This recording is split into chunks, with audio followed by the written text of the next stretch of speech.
Assalamualaikum warahmatullahi wabarakatuh.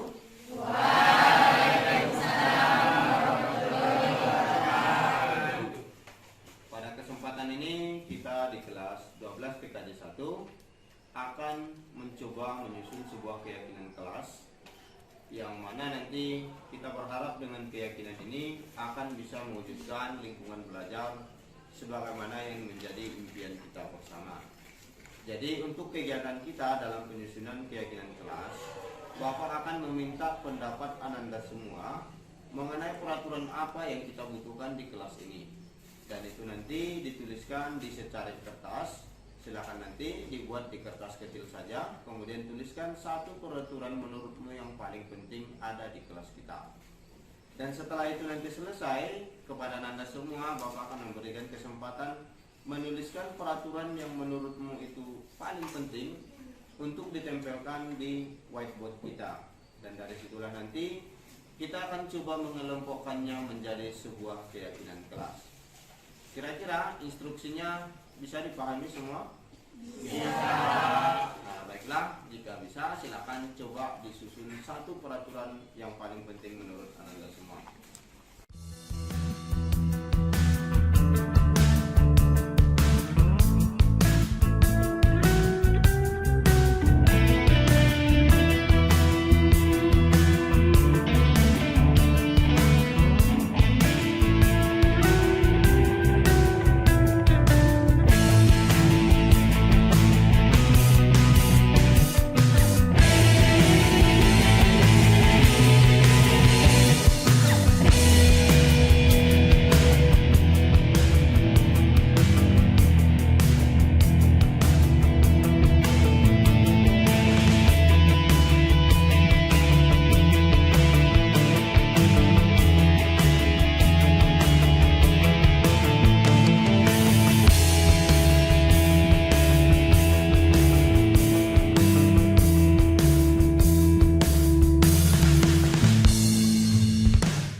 Ini dan ditempelkan di papan kita. Oke, silakan diambil lakbannya sedikit, kemudian lengketkan di papan.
kebersihan dan menjaga kerapian meja. Yang kebersihan mana tadi? Ini ya.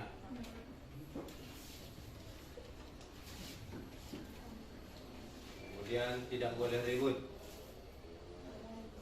saling menghargai kan saat Bapak Ibu guru menjelaskan. Beda lagi berpakaian rapi dan disiplin. Ini berpakaian rapi di mana tadi? Di bagian komitmen ini tepat waktu. Atau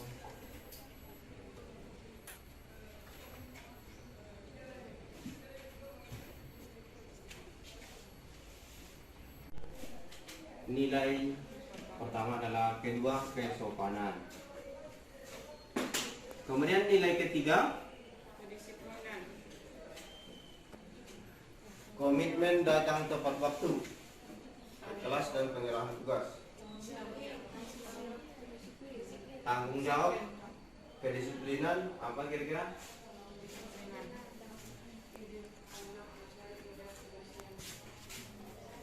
Yang mana kira-kira ini? Dia berada di mana? Kedisiplinan. Setuju? Berarti kita harus disiplin di kelas ini. Berarti ini kalau nanti Bapak sampaikan, maka nilai dalam kelas kita harus empati, kemudian harus sopan, kemudian harus disiplin. Berarti kita pilih di sini disiplin ya. Kemudian nilai terakhir ini tanggung jawab ya.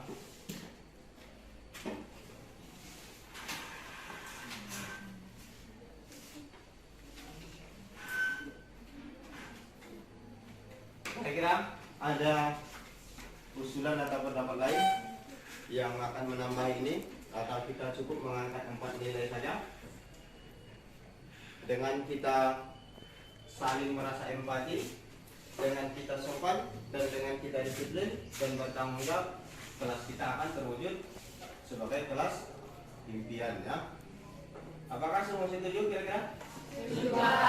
Nah baiklah, mungkin inilah bentuk keyakinan kelas yang kita dapatkan hari ini, dan Bapak berharap ini bukan sekedar ditulis, tapi bisa kita jiwai bersama agar kita di kelas ini sama-sama nyaman dan mendapatkan lingkungan belajar ideal yang menjadi harapan kita.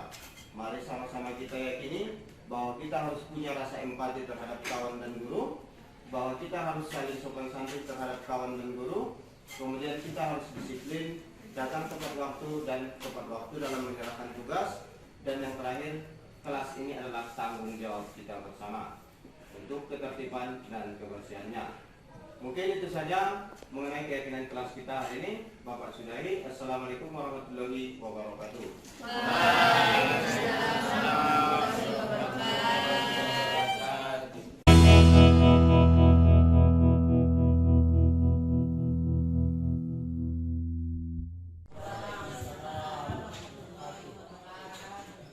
Segala puji dan puji yang selalu tidak lupa kita panjatkan kepada Allah Subhanahu wa taala yang senantiasa memberikan kita kesehatan dan juga bisa berkumpul pada saat ini. Selawat yang tidak lupa selalu kita hadirkan ke junjungan kita yang bersama Muhammad sallallahu alaihi wasallam, yang melafazkan Allahumma sholli ala sayyidina Muhammad wa ala ali sayyidina Muhammad. Yang saya hormati Bapak Kepala SMK Negeri 1 Batan Natal, yang saya hormati Bapak Ibu guru yang dapat hadir pada sosialisasi sebagai aksi nyata kami dari calon guru penggerak angkatan 7 Kabupaten Negeri Natal, yaitu tentang budaya positif yang akan kami paparkan nantinya beberapa program-program kedepannya yang bisa kita terapkan di sekolah kita. Dan untuk pemaparan pertama akan kami serahkan nanti kepada Bapak Sadgan Hussein, setelah itu nanti dilanjutkan dengan saya, dan saya bersama Pak Sadgan mengucapkan banyak terima kasih kepada Bapak Ibu guru yang telah meluangkan waktunya pada kesempatan kita kali ini. Semoga ilmu kita bertambah dan berkah, saling berbagi, saling membangun, agar kita sama-sama dapat menerapkan budaya positif dan juga paradigma abad 21 pembelajaran yang berpihak pada siswa. Selanjutnya mungkin yang bisa saya sampaikan adalah selamat bagi yang mendaftar CGP Angkatan 9. Semoga kita semua lulus dan kita semakin banyak di sekolah ini sebagai guru penggerak yang nantinya dapat membangun sekolah kita dan saling bersinergi agar kelulusannya itu total 100% bisa diterima. Sekedar informasi, kami adalah CGP Angkatan 7 Kabupaten Natal sudah melaksanakan pendidikan selama 3 bulan. Dan di sini posisi kami dalam melaksanakan aksi nyata ini adalah akhir dari modul 1.4 itu adalah modul kami di akhir modul 1, dan masih ada 2 modul lagi yang akan kami selesaikan, modul 2 dan modul 3. Jadi kesempatan ini kami menjelaskan tentang budaya positif dan beberapa filosofi Ki Hajar Dewantara yang akan nanti disampaikan oleh Bapak Sadam. Untuk itu mempersingkat waktu, mungkin saya langsung serahkan kepada Pak Sadam. Assalamualaikum warahmatullahi wabarakatuh. Assalamualaikum warahmatullahi wabarakatuh. Nah, sebelumnya di sini saya Sadam Syekh dari CGP Angkatan 7 mengucapkan terima kasih banyak kepada Bapak Ibu yang berkenan hadir di kegiatan aksi nyata ini, yang tentunya dengan harapan tujuan kegiatan ini adalah sebagai bentuk pengimpasan, artinya apa yang kami dapatkan juga bisa kami bagikan kepada Bapak Ibu semua.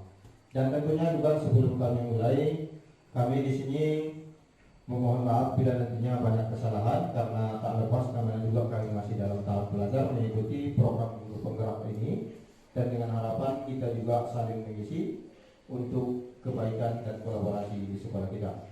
Nah, untuk tema yang akan saya bawakan di modul 1.4 yaitu tentang budaya positif, dan di sini saya sisipkan berupa paradigma pendidikan dari Ki Hajar Dewantara. Dan saya rasa Bapak Ibu kita semua tidak asing lagi dengan Ki Hajar Dewantara, yaitu bapak pendidikan kita di Indonesia, di mana pada pendidikan kita yang sekarang kurikulum merdeka mengangkat pendapat-pendapat yang banyak diusung oleh Ki Hajar Dewantara. Nah, untuk itu kita coba next. Adapun yang menjadi latar belakang dari kegiatan ini, di sini Bapak Ibu bisa sambil kita baca dulu.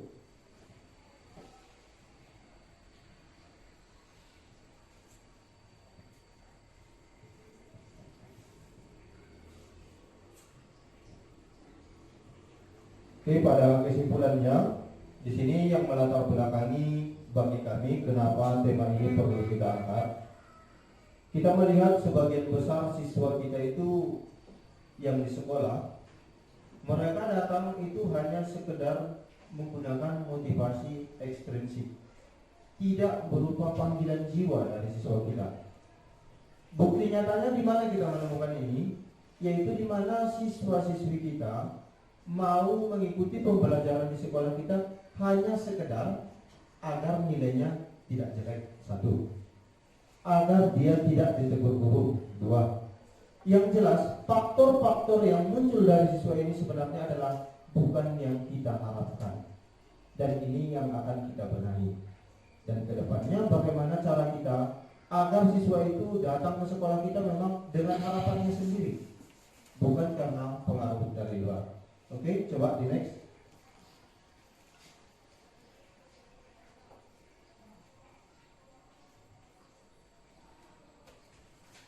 Kemudian yang berikutnya di sini, kami berharap juga di antara kita rekan-rekan guru yang lain, bukan cuma kita yang sudah mengikuti CGP, mereka itu adalah seperti ini. Dan juga yang menjadi target kita nanti, khususnya di prodi TKJ yang akan saya rencanakan, nanti akan ditargetkan menggunakan pendekatan IA, inquiry apresiatif, tentunya di sini dengan metode kolaborasi, dan nanti akan saya bahas secara tersendiri. Lanjut. Kemudian mengenai tujuan, ini juga target penting yang saya harapkan, dan Bapak Ibu guru yang lain juga saya berharap bisa sama-sama kita pedoman nanti. Yang pertama, saya berharap siswa-siswi kita nanti menjadi orang yang tidak takut berbuat salah, tapi harus terampil manajemen diri. Dan di sini nanti mungkin ada persepsi-persepsi yang baru yang harus kita luruskan. Selama ini kita lihat siswa-siswi kita ada yang sampai sembunyi-sembunyi karena terlambat masuk ke kelas, ada yang secara sembunyi-sembunyi dengan alasan yang tidak benar karena tidak menyelesaikan tugas, Dan ini nanti hal-hal yang akan kita kupas saya sendiri dan nanti akan dilanjutkan oleh Pak Hendri. Kemudian yang kedua, guru memiliki persepsi sama dalam menuntun murid sesuai pemikiran Kahadi. Dan di sini juga poin pentingnya nanti, tugas kita sebagai guru ini adalah sebagai penuntun. Kita itu bukan lagi difokuskan untuk memberikan pengajaran, tapi kita menuntun. Siswa itu ibaratnya nanti dia itu bukan seperti kertas kosong lagi. Nah, ini nanti perubahan baru dari paradigma pemikiran Ki Hajar Dewantara. Kemudian tujuan ketiga, Prodi TKJ menggunakan pendekatan IA dalam memadukan jurusan dengan persepsi sama pada setiap elemennya. Saya berharap nanti untuk setiap guru khususnya yang masuk di TKJ nanti akan menggunakan pendekatan IA yang kuliah apresiatif. Dan yang dikatakan IA nanti, setiap guru saya berharap yang di TKJ itu mau menyumbangkan pikirannya untuk berkolaborasi dalam memajukan jurusan, terutama seperti acara yang sudah kita lalui Gap Year Kreasi. Saya berharap ke depannya nanti ada produk-produk lain, bukan hanya terbatas dari produk kejuruan. Kemudian yang keempat, visi Prodi TKJ akan menggunakan pelaksanaan Bagja. Dan di sini visinya sudah saya coba rintis, dan ini juga hasil diskusi dengan fasilitator program guru penggerak. Dan alhamdulillah ini sudah diverifikasi juga oleh rekan-rekan guru penggerak yang lain. Lanjut. Kemudian di sini ada tolak ukur. Jadi saya berharap ke depannya ini nanti yang akan kita temukan di siswa-siswi kita. Yang pertama, siswa merasa nyaman dan akan memandang guru sebagai orang yang dapat membantu penyelesaian masalah. Ini perubahan yang paling penting menurut saya harus kita terapkan. Kita sebagai guru nanti akan dipandang oleh siswa sebagai teman untuk menyelesaikan permasalahan. Sebagai contoh misalnya ada permasalahan siswa yang selalu sering terlambat. Kita coba akan lakukan perubahan. Kita jangan menyalahkan lagi. Kita gali bagaimana si siswa sendirilah yang menemukan solusi dari permasalahan tersebut hingga dia tidak terlambat. Ini nanti akan ada sedikit pergeseran paradigma dari yang selama ini kita terapkan. Kita lanjut pada bagian kedua, guru akan berperan sebagai pemimpin pembelajaran. Ini juga hal baru kalau menurut saya pribadi. Tugas guru itu adalah pemimpin pembelajaran, bukan penguasa pembelajaran. Ini yang harus kita garis bawahi lagi secara bersama-sama. Yang ketiga, setiap elemen di Prodi TKJ tidak sungkan menyampaikan partisipasi aktifnya. Jadi ini harapan saya ke depannya nanti guru-guru di TKJ akan kita coba nanti ada pertemuan-pertemuan tertentu untuk memajukan prodi ini. Dan sesuai pembicaraan dengan kepala sekolah juga nanti akan diiringi oleh jurusan TAP dan BKP. Yang keempat, visi Prodi TKJ akan dipahami dan dihayati. Jadi ini ada sebuah perumpamaan. Mungkin di kelas-kelas juga sudah pernah saya sosialisasikan kepada siswa kita. Kita coba dulu nanti sama-sama menghayati visi ini, sama-sama menaruh harapan pada visi ini agar ia bisa terwujud. Karena mustahil rasanya kita punya suatu kesuksesan tanpa pernah kita bayangkan ataupun tidak impikan sebelumnya. Lanjut. Nah, baiklah Bapak Ibu, kita masuk pada materi pertama, yaitu filosofi pendidikan Ki Hajar Dewantara. Nah, yang pertama kita harapkan di sini ada kegiatan kolaborasi antara guru dan murid. Sebelumnya kita berfokus bagaimana guru yang memberikan pembelajaran. Jadi perubahan pertama yang kita lakukan adalah dilakukan secara kolaborasi. Dan di sini saya bacakan, guru dan murid berkolaborasi untuk menginisiasi atau menciptakan kedalaman, rasa takjub dan kasmaran, spiritual, intelektual, dan sosial untuk mencapai keselamatan dan kebahagiaan sebagai manusia. Yang pertama di sini perlu kita sama-sama pahami, tujuan pendidikan itu menurut Ki Hajar Dewantara adalah agar siswa kita memperoleh keselamatan dan kebahagiaan yang setinggi-tingginya. Ini kata kunci yang harus kita pegang. Jangan sampai siswa kita di kelas merasa tertekan karena terlalu banyak beban pembelajaran. Jangan sampai siswa kita itu hanya menunggu pengarahan kita. hingga ia lupa untuk meraih cita-citanya. Ini juga hal baru yang harus kita pahami.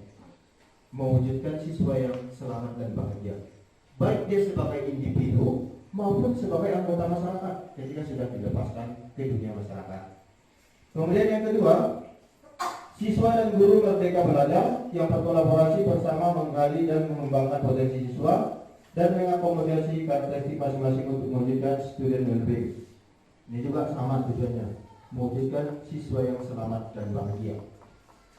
Jadi barangkali Bapak Ibu untuk kedepannya perlu kita perhatikan siswa-siswi kita ini merasa nyaman tidak belajar dengan kita, disambut dengan wajah lesu.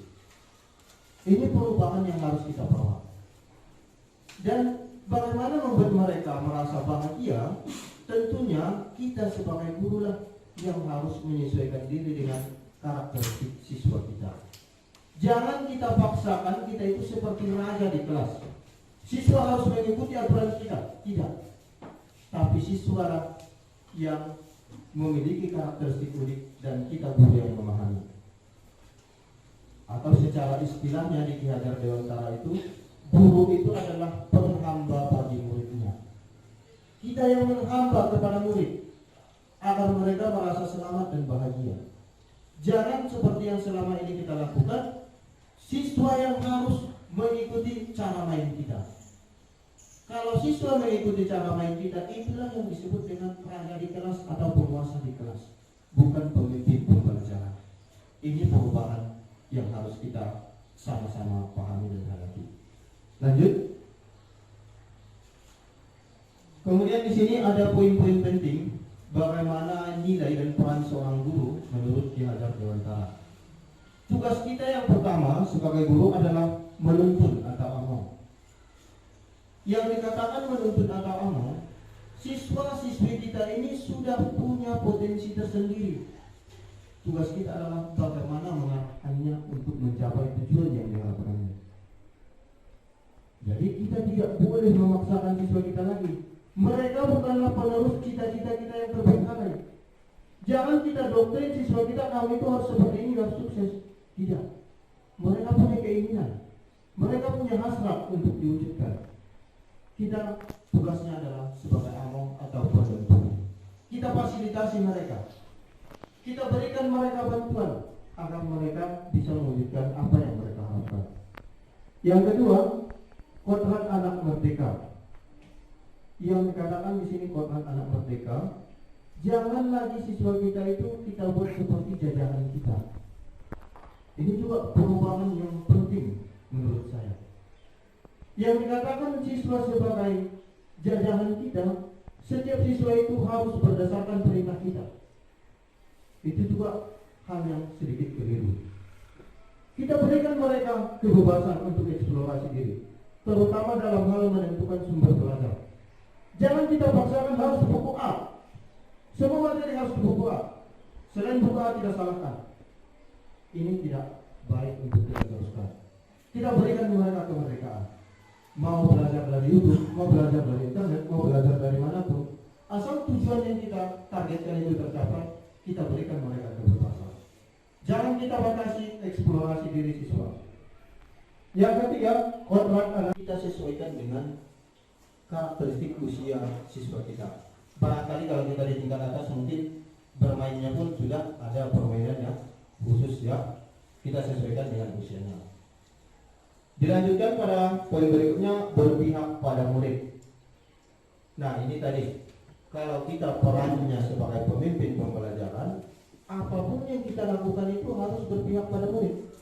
Semua aktivitas guru itu tujuannya hanyalah untuk murid, bukan untuk ketenangan si guru, bukan untuk melepaskan tugas, dan bukan hal-hal lain. Kita upayakan segala aktivitas di kelas itu adalah berpihak pada murid. Dan juga terutama sebagai contoh, kita ambil wali kelas misalnya, yang dikatakan berpihak pada murid. Jangan sesekali kita guru menunjuk kaulah yang harus jadi ketua kelas. Kita berikan mereka kesempatan. Barangkali orang yang potensinya terpendam sama sekali ada di antara siswa-siswi kita. Atau dengan kita menunjuk, kamu harus jadi ini, Itu juga tidak boleh. Kita harus berpihak kepada murid. Kita terima aspirasi mereka, kita tampung, kita wujudkan ke dalam kelas. Kemudian yang kelima, bukan tabula rasa. Ini maksud dari bukan tabula rasa yang saya sampaikan tadi. Siswa-siswi yang datang ke sekolah kita bukanlah ibarat kertas kosong, tapi mereka itu sudah punya potensi tersendiri. Hanya saja keadaannya masih samar-samar. Tugas kita sebagai guru bagaimana caranya memperjelas dan mempertebal apa yang menjadi potensi siswa tersebut. Kalau dulu kita menganggap ibaratkan wadah kosong siswa itu, kita berikan ilmu sebanyak-banyaknya hingga ia menjadi orang yang kita harapkan. Kalau sekarang menurut pengajar itu tidak. Siswa itu sudah punya potensi, siswa itu sudah punya hasrat, punya keinginan untuk jadi orang seperti apa. Tugas kita adalah bagaimana untuk memperjelas, mempertajam agar ia bisa mewujudkan harapannya itu. Itu yang disebut dengan tabula rasa. Kemudian yang keenam, kita berfokus pada budi pekerti. Di bagian budi pekerti ini mungkin perubahan yang harus kita lakukan adalah jangan kita memandang nilai hanya dari hasil. Kita perlu menghargai proses yang dilakukan oleh siswa. Sebagai contoh, kita misalnya di produktif, dia sudah berupaya semaksimal mungkin. Hanya saja pada saat itu hasilnya tidak sesuai dengan apa yang kita lakukan. Kita berikan dia nilai penghargaan agar ia mulai menghargai dirinya sendiri dan menanamkan budi pekerti. Petani atau tukang kebun. Jadi di sini ini juga poin yang sangat penting. Kita pendidik ini harus memandang siswa itu, kita anggap contoh kita menanam jagung. Cara merawat, cara untuk mempersiapkan jagung yang baik ini tentunya harus dengan cara merawat jagung. Jangan kita berharap kita tanam jagung yang tumbuh nanti padi. Tidak. Artinya apa? Seorang pendidik itu tidak bisa merubah kodratnya anak. Ketika dia datang ke sekolah ini ingin jadi TNI, jangan kita paksa dia harus berubah menjadi seorang guru. Itu tidak bisa. Sama halnya ketika tanam benih jagung, maka yang tumbuh adalah jagung, tidak akan pernah berubah dari padi. Artinya apa? Kita harus memberikan ruang kepada siswa kita, dan tugas kita adalah merawat dia agar bisa mencapai cita-citanya. Ibaratkan tukang kebun, yang bisa kita lakukan hanyalah mempersiapkan lahan sebagus-bagusnya, merawatnya dari hama, kemudian memelihara, memberikan pupuk hingga kelak ia menuai hasil seperti yang kita harapkan. Itu perubahan yang saya rasa sangat penting. Oke, kita lanjut. Kemudian di bagian ini saya coba mendefinisikan merdeka belajar. Dan maaf kata di sini, menurut saya setelah mengikuti pembelajaran ini, yang banyak kita lakukan saat ini adalah terbalik. Yang kita lakukan ke siswa kita adalah belajar merdeka. Kita perintah siswa kita, kita instruksi harus seperti ini, kita hukum siswa kita. Maaf katanya, bisa dikatakan seperti kita menjaga siswa kita. Yang seharusnya kita lakukan di Merdeka Belajar, bukan belajar merdeka. Nah, di sini ada sedikit konsep yang disampaikan oleh Ki Hajar Dewantara. Berarti kemerdekaan itu bukan hanya tidak terperintah saja. Itu kunci pertama. Yang dikatakan merdeka itu sudah jelas tidak terperintah. Akan tetapi harus juga dapat menegakkan dirinya dan mengatur pri kehidupannya dengan tertib. Dalam hal ini termasuklah juga mengatur tertibnya berhubungan dengan kemerdekaan orang lain. Jadi makanya nanti target kita selain kita sosialisasi sesama guru, kepada siswa juga ini harus kita tanamkan. Kita tanamkan kepada mereka bahwa mereka itu adalah orang merdeka yang bebas dari perintah, dengan catatan harus mampu mengurus dirinya sendiri. Dan jika itu tidak dicapai, maka disinilah masuknya perintah dari orang lain. Dan secara tidak langsung kita sudah menyerahkan diri kita untuk dijajah. Ini yang harus kita tanamkan kepada siswa kita. Bagaimana caranya agar mereka tidak seperti orang menjajah, yaitu mampu mengurus dirinya sendiri. Kita lanjut. Di sini ada disiplin positif dan nilai-nilai kebajikan universal. Dan di sini ada beberapa ilusi. Ilusi itu berarti sebenarnya tidak nyata ya. Selama ini kita anggap nyata. Yang pertama, ilusi kecuali atas kehendak murid tersebut. Sebagai contoh, seandainya ada barang berharga di kepala tangan Bapak Ibu, ini kita kepala ya. Kita misalkan emas 5 gram. Datang orang lain meminta mengontrol kita agar emas ini mau kita menyerahkan dari kepala tangan. Saya yakin sampai titik darah penghabisan tidak akan kita berikan, karena ini hak milik kita. Siswa juga sama. Apapun upaya yang kita lakukan, sebenarnya kita itu tidak akan pernah berhasil mengontrol siswa, kecuali dirinya sendirilah yang mengontrolnya. Ini pun tangan ini tidak akan terbuka kecuali saya sendiri yang membukanya dan saya serahkan. Itu kuncinya. Artinya apa? Yang sebenarnya bisa mengendalikan siswa itu adalah siswa itu sendiri. Sekuat apapun tujuan bisa pada Tuhan, pada masa kita kan mau kemana pun kita berupaya, siswa tidak bisa dikendalikan kecuali atas kehendaknya sendiri. Yang kedua, ilusi bahwa kritik dan membuat orang merasa bersalah dapat menguatkan karakter.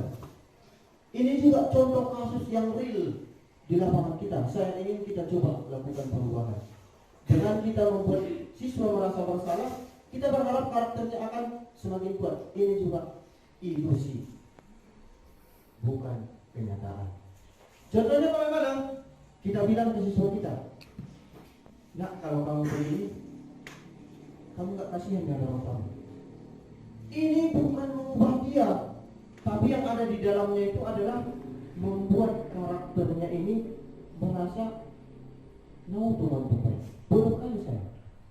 Itu akan membuat penilaian negatif kepada dirinya sendiri dan mematikan rasa percaya dirinya. Itu yang harus perlu mungkin kita samakan persepsi. Jangan kita berikan mereka dengan kritik-kritik yang mematikan karakternya sendiri. Dan ketika nanti mau tidur, dia akan membayangkan apa yang kita katakan tadi. Dan dia akan merasa bersalah. Dan dia akan kehilangan percaya diri. Dan membangun karakter negatif dalam dirinya. Ilusi ketiga, bahwa semua penguatan positif, efektif, dan bermanfaat. Ini juga ilusi. Contoh ilusi yang seperti ini, kita suruh dia mencatat, "Saya tidak akan terlambat lagi sebanyak 100 halaman." Ini tidak membawa perubahan pada siswa. Tidak akan berubah karakter siswa kita dengan cara seperti ini. Ini hanya sebatas ilusi. Yang terakhir, ilusi bahwa orang dewasa memiliki hak untuk memaksa. Ini juga tidak. Sekeras apapun kita memaksa, apabila si anak berkeinginan untuk membelok, maka dia akan berbelok. Itu tidak akan mungkin terjadi. Dan bagaimana kita nanti untuk mengontrol siswa, kita akan bahas di pembahasan berikutnya. Dan itu nanti disampaikan oleh Pak Henry. Ada 5 cara kita untuk posisi kontrol. Lanjut. Nah, di sini sekilas tentang disiplin positif. Ada banyak unsur yang terkait di dalamnya. Namun secara spesifik yang akan kita mulai dari definisi disiplin. Bapak Ibu pasti pernah berpikir apakah sebenarnya yang dimaksud dengan disiplin. Dan seringkali kita menghubungkan disiplin itu dengan tata tertib, yang sebenarnya salah. Kita menganggap siswa yang teratur itulah yang disiplin. Kita menganggap siswa yang patuh itulah yang disiplin, yang sebenarnya bukan. Dan mereka disiplin hanyalah karena faktor X, yaitu faktor dari luar. Ada yang disiplin hanya gara-gara agar tidak dihukum. Ada yang disiplin hanya gara-gara menghindari rasa tidak nyaman. Nah, di sini Bapak pendidikan kita Ki Hajar Dewantara menyatakan bahwa di mana ada kemerdekaan, disitulah harus ada disiplin yang kuat. Kuncinya tadi, kita anggap siswa kita itu merdeka, bebas dari perintah, maka yang disiplin itu seharusnya adalah siswanya. Dia akan menanamkan pada dirinya dan menjaga kemerdekaan itu agar dia tidak diperintah dengan cara mengatur diri sendiri. Kemudian di sini secara sekilas saya rasa ini saja. Coba lanjut. Nah, di sini ada sumber kata dari disiplin yang sama-sama mungkin kita pahami. Berasal dari bahasa Latin yang artinya belajar. Ini kunci pertama. Jangan sampai kita lagi menyatakan kepada siswa mereka harus tertib, itu dikatakan disiplin. Memakai seragam sama itu dikatakan disiplin. Bukan itu makna disiplin yang sebenarnya. Disiplin itu adalah belajar. Makna asal dari kata ini berkonotasi dengan disiplin diri dari murid-murid Sokrates dan faktor dari luar. Kemudian, namun dalam budaya kita, makna kata disiplin telah berubah menjadi sesuatu yang dilakukan seseorang pada orang lain untuk mendapatkan kepatuhan. Inilah yang sedang berjalan pada kita saat ini. Kita menganggap disiplin itu adalah untuk memberikan kepatuhan siswa kepada guru, yang sebenarnya bukan itu yang kita harapkan dari disiplin siswa. Kecenderungan umum adalah menghubungkan kata disiplin dengan ketidaknyamanan. Siswa kan merasa tidak nyaman ketika kita sebutkan dengan disiplin. Kamu tidak disiplin gara-gara misalnya tidak memakai sepatu. Kamu tidak disiplin gara-gara rambutnya gondrong. Kemudian bukan dengan apa yang kita hargai atau pencapaian suatu tujuan mulia. Jadi ini mungkin perubahan kita ke depannya, yaitu tentang cara memaknai disiplin.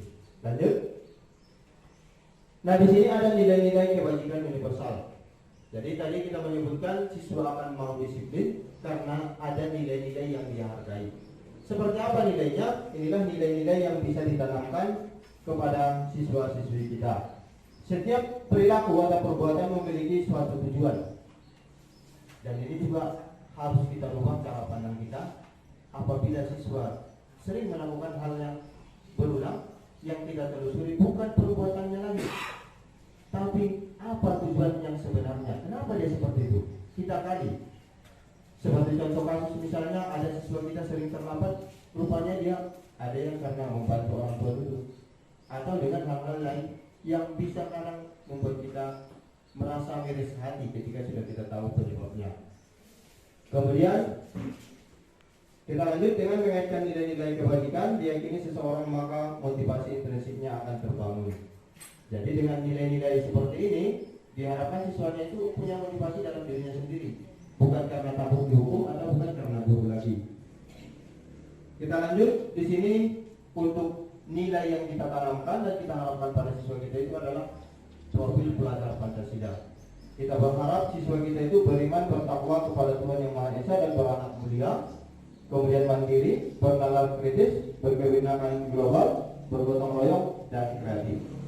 Jadi kita harapkan siswa kita itu mereka disiplin itu adalah karena ingin mewujudkan nilai-nilai ini, nilai pelajar Pancasila.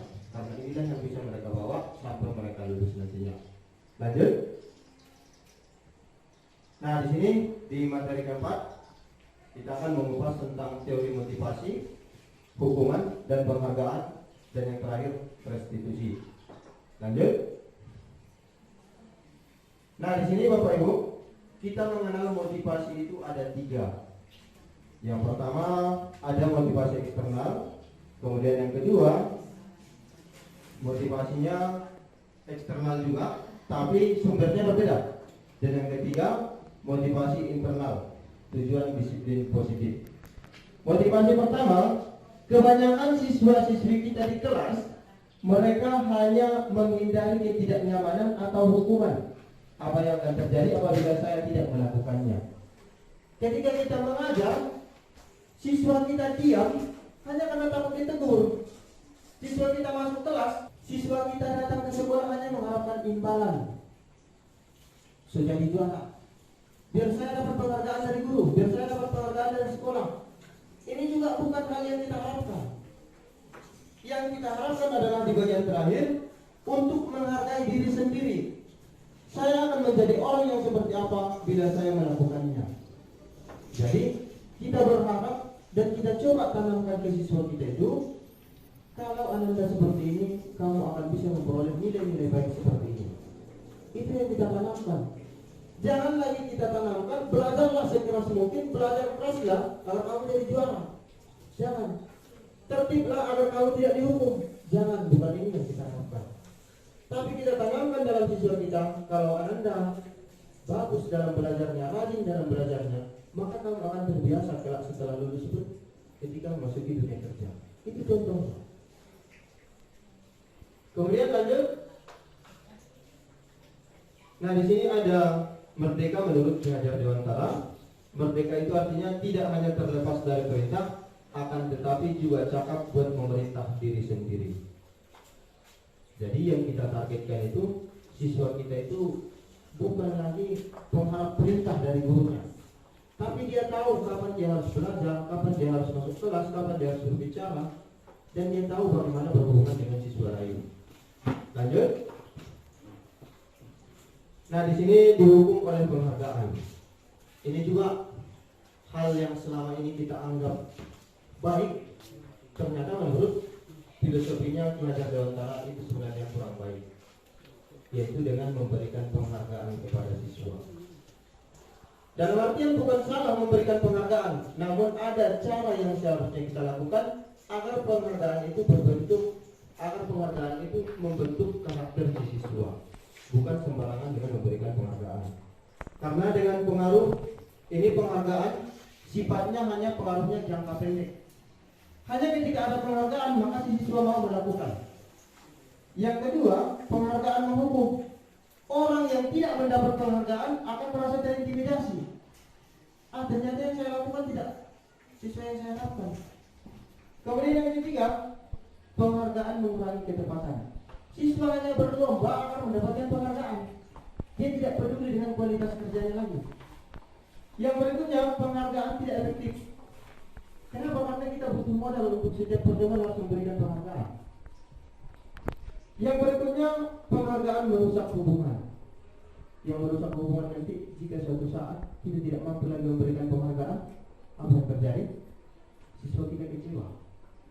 Dan bahkan di antara sesama siswa pun bisa merusak.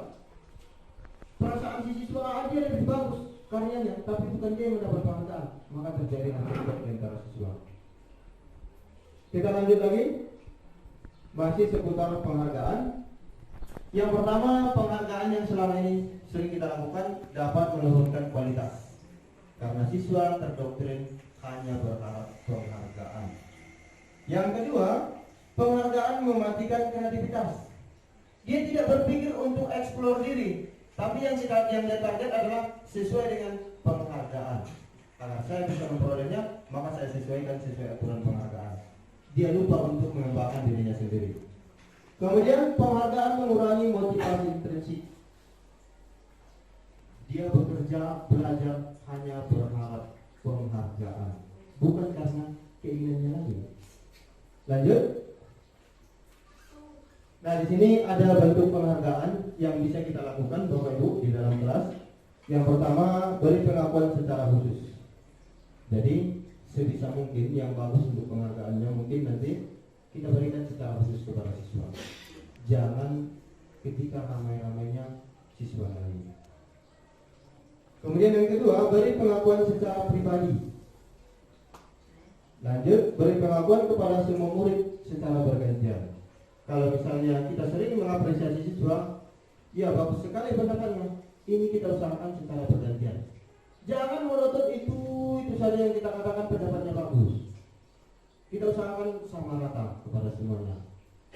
Kemudian beri pengakuan secara konsisten. Jadi kalau sudah kita mulai memberikan penghargaan kepada siswa harus secara terus-menerus. Jangan sampai terputus, nanti siswa kita kecewa. Dan yang terakhir, fokus pada proses. Jadi kita menghargai siswa itu jangan hanya berdasarkan nilai atau hasil. Kita hargai prosesnya. Terima kasih kamu sudah berjuang sejauh ini walaupun hasilnya belum seperti yang kita harapkan. Contoh sederhana, kita hargai mereka walaupun belum mencapai target yang kita harapkan. Lanjut. Nah, di sini contoh pengakuan atau apresiasi kebajikan. Yang pertama, contohnya di sini. Kemarin saya perhatikan rasa empatimu besar sekali pada saat menolong murid baru di kelas kita. Ini contoh-contoh kalimat mungkin barangkali yang bisa kita modifikasi Bapak Ibu untuk memberikan penghargaan kepada siswa kita. Saya menghargai kepedulianmu pada saat kamu membantu teman-temanmu di tugas kelompok. Kemudian, terima kasih untuk rasa tanggung jawabmu pada saat kamu memungut kertas-kertas yang berserakan di lantai. Ini contoh kalau kita mau memberikan apresiasi penghargaan kepada siswa kita. Lanjut. Nah, di sini ada perbedaan hukuman dan konsekuensi, dan ini juga nanti akan dikupas secara mendalam oleh Pak Henry. Secara sekilas di sini dapat kita perhatikan ada tipe hukuman, ada tipe konsekuensi. Dan yang perlu kita garis bawahi Bapak Ibu, hukuman ini sumbernya adalah dari kolonial. Sebisa mungkin kita jangan menggunakan lagi tipe hukuman. Tapi yang kita harapkan nanti adalah berbentuk konsekuensi. Dan yang lebih baik lagi masih ada di atas konsekuensi nanti, yaitu berbentuk restitusi. Jadi ini Bapak Ibu, saya berharap persepsi kita sama. Bagaimana caranya agar kita tidak menghukum siswa lagi, tapi tanapan paling rendah kita paling tidak berada di konsekuensi. Di sini secara perbedaannya saya perhatikan sesuatu yang menyakitkan harus terjadi. Ini berbentuk hukuman. Sedangkan dia kalau konsekuensi, sesuatu harus terjadi karena ada kesalahan dan dia tahu apa yang terjadi apabila berbuat salah seperti ini. Artinya apa? Di dalam kelas kita Bapak Ibu, sebelum pembelajaran, alangkah baiknya kita adakan dulu kesepakatan dengan siswa kita. Sehingga contoh sederhana, jika tidak menyelesaikan atau jika datang terlambat ke kelas, maka dia harus tinggal di dalam kelas selama waktu keterlambatan. Itu contoh konsekuensi. Dia sudah tahu bahwa seperti itu peraturannya. Kemudian di sini coba kita lanjut. Nah, di sini ada contoh-contoh yang bisa kita identifikasi apakah dia berbentuk hukuman atau berbentuk konsekuensi. Lanjut lagi. Nah, hukuman yang paling sering kita dengar itu seperti contoh ini. Mencatat 100 kali di dalam buku kalimat saya tidak akan terlambat lagi. Ini hukuman. Kalau bisa tidak usah kita gunakan. Kemudian lari mengelilingi lapangan basket 2 kali karena terlambat hadir di sekolah. Ini juga berbentuk menggunakan masker ke sekolah. Ini juga bentuknya hukuman. Menggantikan kertas tugas teman yang telah dicoret-coret. Ini konsekuensi. Dia membayar tindakannya. Kemudian sampai pada contoh berikutnya. Jadi kita berharap nanti sebisa mungkin kita minimalkan penggunaan hukuman. Oke, kita lanjut. Nah, ini yang kita target, yaitu restitusi. Apa itu restitusi? Barangkali Bapak Ibu ini hal baru bagi kita. Saya pribadi juga ini masih hal baru yang masih coba dipelajari. Restitusi adalah proses menciptakan kondisi bagi murid untuk memperbaiki kesalahan mereka. Jadi tugas kita itu menciptakan keadaan kepada murid itu agar dia mampu menyelesaikan permasalahannya, sehingga mereka bisa kembali pada kelompok mereka dengan karakter yang lebih kuat. Artinya, siswa yang mendapatkan permasalahan kita fasilitasi, dan ketika ia kembali kepada rekannya itu dia punya karakter yang lebih kuat. Selama ini kita lakukan ada siswa bermasalah, begitu jumpa guru keluarnya langsung lesu, atau langsung tidak percaya diri, atau langsung merasa malu. Ini jangan kita lakukan lagi. Kita coba bagaimana memfasilitasi siswa agar ketika bermasalah akan menguatkan karakternya ketika ia sudah kembali kepada kelompoknya. Kemudian restitusi juga merupakan proses kolaboratif yang mengajarkan murid untuk mencari solusi untuk masalah mereka. Jadi paradigma pertama di restitusi, kita guru bukanlah orang yang memberikan solusi ataupun yang memerintahkan dengan solusi. Kita fasilitasi siswa agar dia menemukan solusinya sendiri dari permasalahan. Sebagai contoh video restitusi yang saya buat itu di kelas 12 PKJ 2, ketika siswanya datang terlambat, kemudian saya tanya, kenapa terlambat? Lalu dia menjawab, entah kenapa Pak, tiba-tiba ban sepeda motor saya bocor. Biasanya saya tidak terlambat kalau ban sepeda motor saya tidak bocor. Dan kita bukan orang yang memberikan solusi, kita coba tarik pikirannya. Nah, kemudian sampai pada titik akhir si siswa tersebut menawarkan solusi untuk kedepannya Pak, saya akan berangkat lebih awal lagi, agar kalau ban saya bocor, waktu saya masih ada untuk mengajar tidak terlambat. Itu contoh sederhana, dan itu barangkali nanti akan dibahas oleh Pak Hendro secara mendalam. Kemudian kita lanjut. Ini juga masuk ya materi Pak Hendro, restitusi. Oke, lanjut lagi. Ini juga lanjut, ciri-cirinya ada nanti di slide Pak Hendri. Nah, di sini materi terakhir dari saya yaitu pendekatan inquiry apresiatif. Jadi di sini Bapak Ibu, kalau saya pribadi menarik kesimpulan dari yang dikatakan pendekatan apresiatif, bagaimana caranya kita guru ini jangan sibuk lagi mencari kesalahan, jangan sibuk lagi menyalahkan untuk kemajuan sekolah kita. Tapi dengan pendekatan inquiry apresiatif, seberat apapun kesalahan rekan kita, tentu ada nilai positif walaupun hanya satu dalam dirinya. Ini yang kita coba kita himpun di antara kita sesama guru untuk membentuk kolaborasi kekuatan baru. Itu yang kita harapkan di pendekatan ini. Kita melihat sisi positif rekan kita dalam suatu organisasi dan kita berkolaborasi untuk membentuk suatu kekuatan. Kita jangan terlarut lagi mencari kesalahan, menyalahkan dan memponis. Ini hal yang keliru selama ini yang membuat kita terhambat. Kemudian lanjut.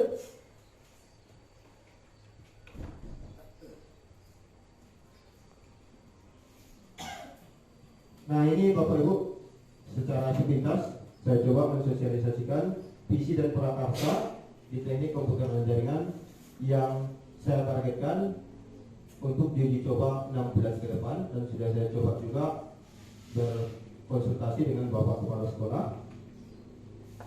Coba lanjut.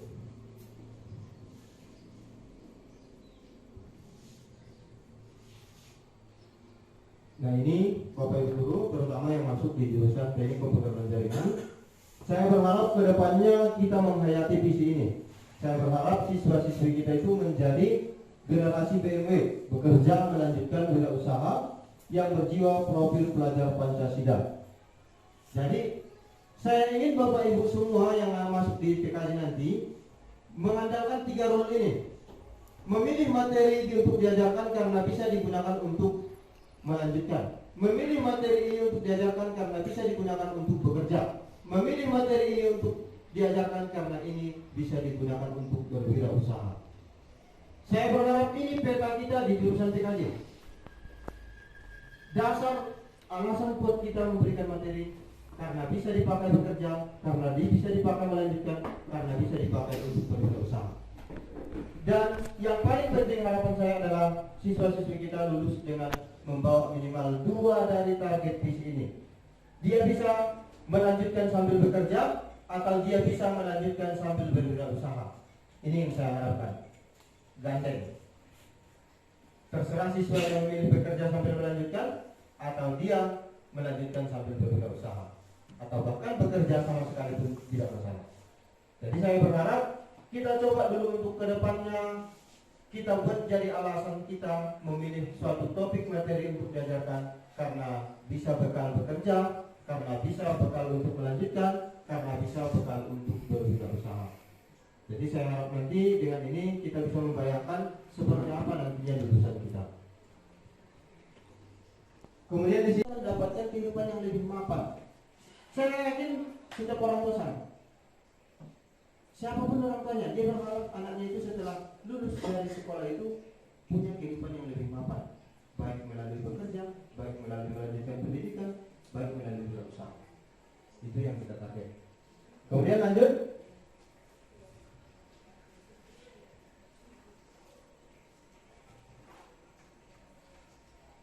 Nah, di sini ada latar belakang prakarsa. Ini menggunakan model ATAP. Ini salah satu metode ya, metode atau teori.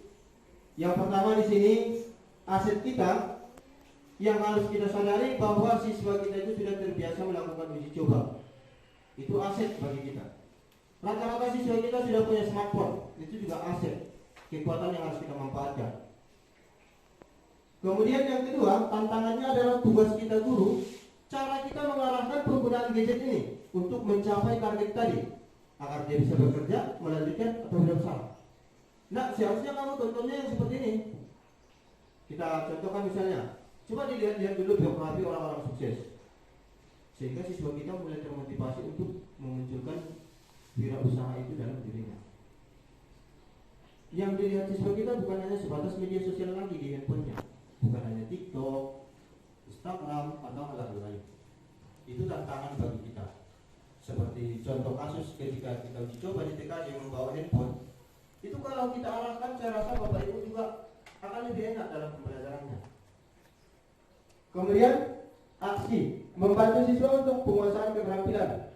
Jadi saya berharap Bapak Ibu semua, khususnya yang di TKJ nanti, mana tahu ada siswa kita yang berkonsultasi di luar jam pembelajaran, di luar materi yang kita ajarkan, mohon kiranya disediakan Bapak Ibu, asalkan menjurus kepada generasi PMB tadi. Kita fasilitasi agar mereka bisa mencapai tujuan pembelajaran mereka selamat dan bahagia. Kemudian yang berikutnya, di pembelajaran siswa memahami mengapa mereka perlu pendamping guru dalam mempraktikkan apa yang mereka tonton dari video tutorial YouTube. Jadi di sini Bapak Ibu, peran kita, jangan kita biarkan siswa-siswi kita terjebak dengan apa yang mereka inginkan ternyata tidak mendukung ke masa depan mereka. Perlu pemantauan kita. Oke, lanjut.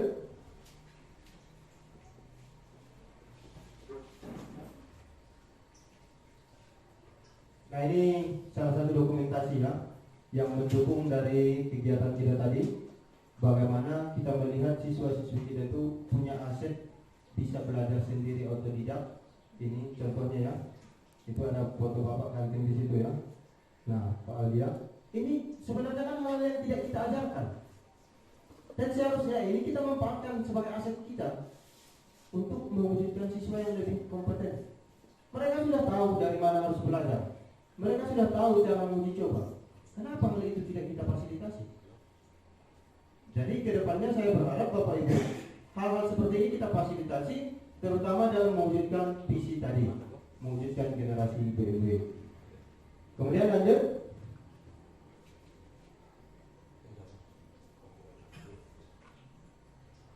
Nah, di bagian terakhir di sini ada prakarsa yang saya berharap juga sama-sama kita tanamkan, yaitu apapun kegiatan kita di dalam kelas, bagaimanapun pembelajaran kita, saya berharap siswa kita menuju pada dua tujuan ini, yaitu peningkatan soft skill dan hard skill-nya.